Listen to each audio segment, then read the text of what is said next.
You know, I don't mind however long it takes for a game to get released. As long as the game behind it is good and the team have built it to the best standards that it can offer, that's what I'm happy with. But I do have to ask, when is too long becoming a joke? What is your average best wait time to wait for a game? That's kind of what I'm aiming this video towards, and that's what I want your comments to be down below. So I'm going to show you 10 different games in this video, and you tell me what is your best wait time. Let's get started with today's video.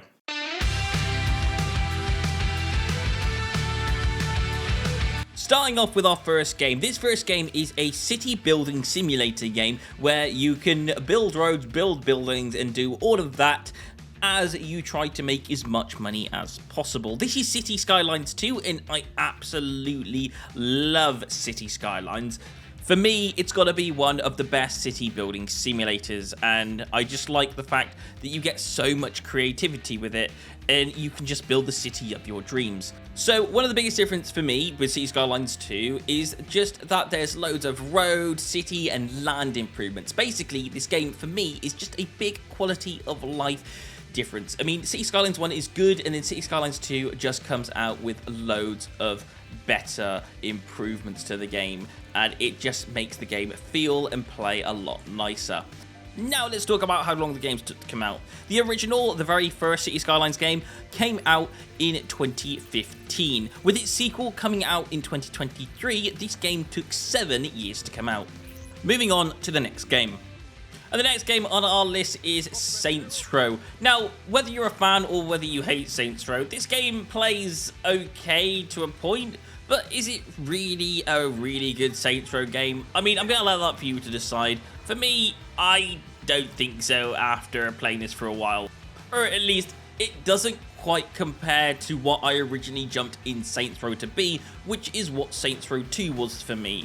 Now, it may appeal to some of you, but for me personally, I didn't get the appeal for this game. It works, but it doesn't work for me. But that's not the point of what this video is all about. This is talking about how long does it take for games to get released. And for this game, it took 7 years. From Saints Row, and I'm counting Gat Out of Hell, between this game, that is 7 years in total. If you want to count Saints Row 4, then that's 9 years. So it's between a 7-year and 9-year period.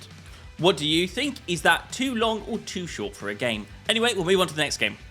And the next game on our list is God of War, and this is generally one of my more favourite games that I'm putting on for this. I absolutely love God of War. But between God of War 3, and that's the one I'm counting here, between God of War, this completely rebranded remake, it took them 7 years. Now, personally, I like what they've done there. They haven't just taken a break between making a God of War and a God of War 4. They've completely redesigned the character for a brand new audience.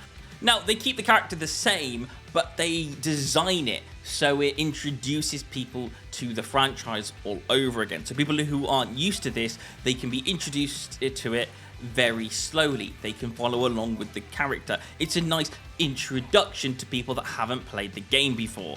Now, for people who are already used to the game, may spot some changes and may not like all the changes.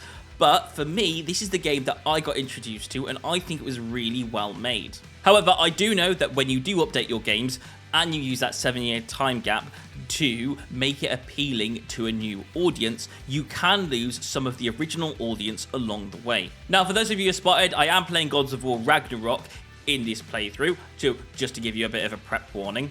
But the difference between God of War 3, which came out in 2010, and God of War, which came out in 2018, that difference is 7 years. So what are your thoughts? Is that good? Is that bad? And let's move on to the next game. And the next game is Hitman, and it depends if you count Absolution or not. See, between Blood Money and Absolution, that's 5 years, and between Absolution and World of Assassins, that's 3 years. In total, that's 9 years if you don't count Absolution, but 5 years if you do. Now, I don't really count Absolution because it's a completely different style, the way Hitman is made, so I'm only counting the 9 years between Blood Money and World of Assassins, and I think that's excellent. However, the experiment that they did with Absolution, if you do only count those 5 years, I don't think it was a very good choice to make. I didn't like the way they portrayed Absolution, and I really enjoyed the way they recreated Hitman World of Assassins. Now, in total, that would be 9 years between Blood Money and World of Assassins, and generally, I'm really happy that they took the time to redesign their game into World of Assassins, because I think World of Assassins is the complete right direction for the game, and since World of Assassins, I have loved Hitman. I mean, I liked it back in Blood Money age, and that was my first introduction to Hitman, and I absolutely love the direction of how that game proceeds. Anyway, there you go, that's Hitman. Tell me what your thoughts are, and we'll move on to the next game. And the next game is Dragon Age, and between 2009 and 2014, they made Origins, Awakening 2, and Inquisitions. They made all those games within a 6-year time span. Now, 9 years later, we have Dragon Age Veilguard, and as of recording, that game isn't released yet, but we have seen a snippet of gameplay. Now, is it good? I don't know. I haven't played it. It looks good, but, you know, that's just what I've seen so far. But with the making of Inquisitions only 3 years later, after the game Dragon Age 2, it does bring me to one question.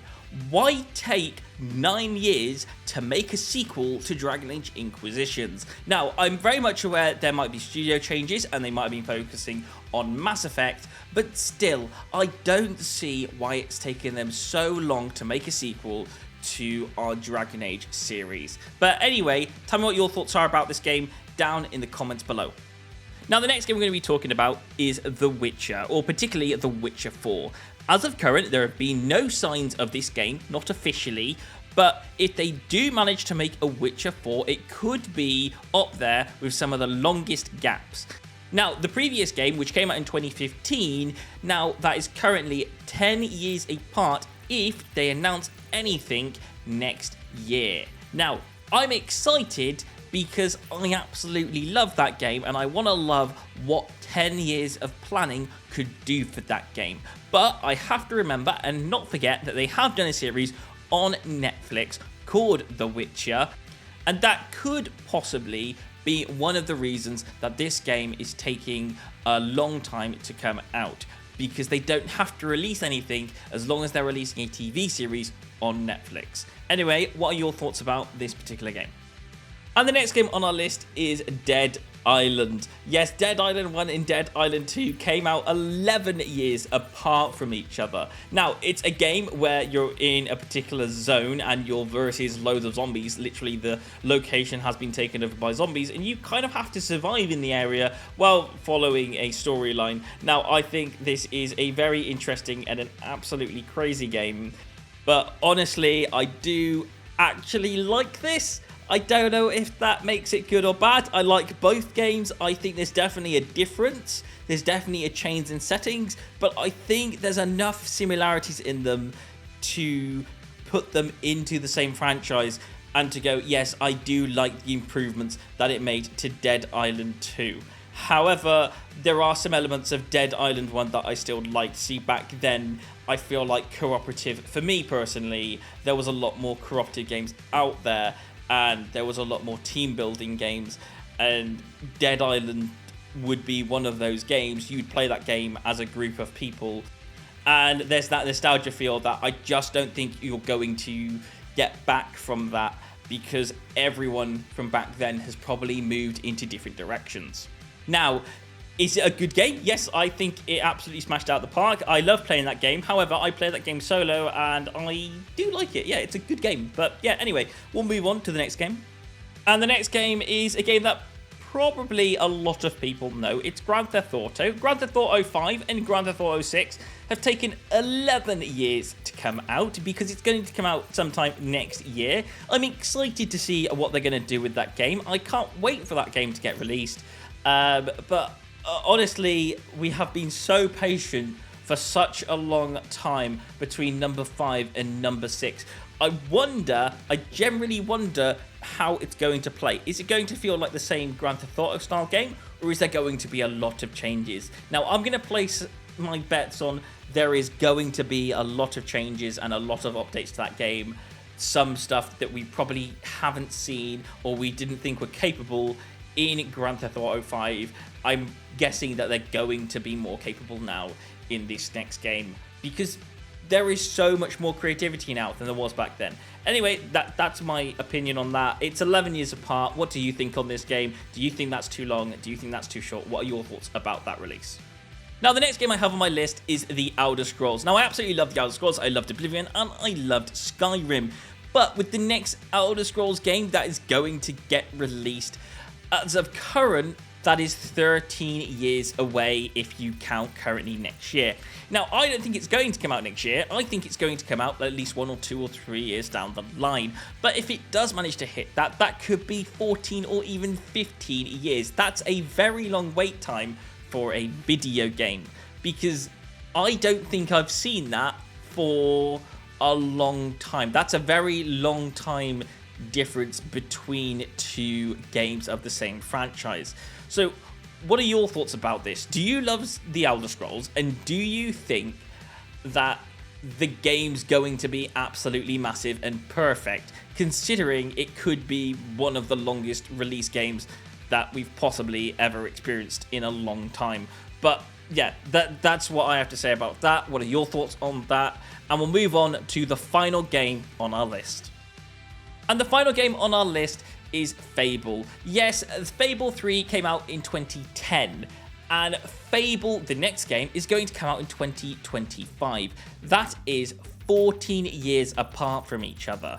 Now, to be honest with you, I am very excited about that game. The game looks excellent. I think anyone who's a fan of Fable 3 will be a fan of the next game. However, my only question is it still going to have the same impact with fans? Have those fans moved on and they're no longer interested? Are they focusing on new fans, or are they going to bring back those old fans that loved the series of Fable? Honestly, I absolutely love Fable myself. I can't wait to get back into this game. I think it's going to be excellent. However, what are your thoughts about this? Do you love Fable as much as me? Are you excited about the next Fable game? Or are you going to be completely new to Fable and you've never played Fable before? I don't know. It's up to you. Do you think 14 years is too much of a long wait time for video games? Anyway, those are the games. What's your perfect time length for a video game?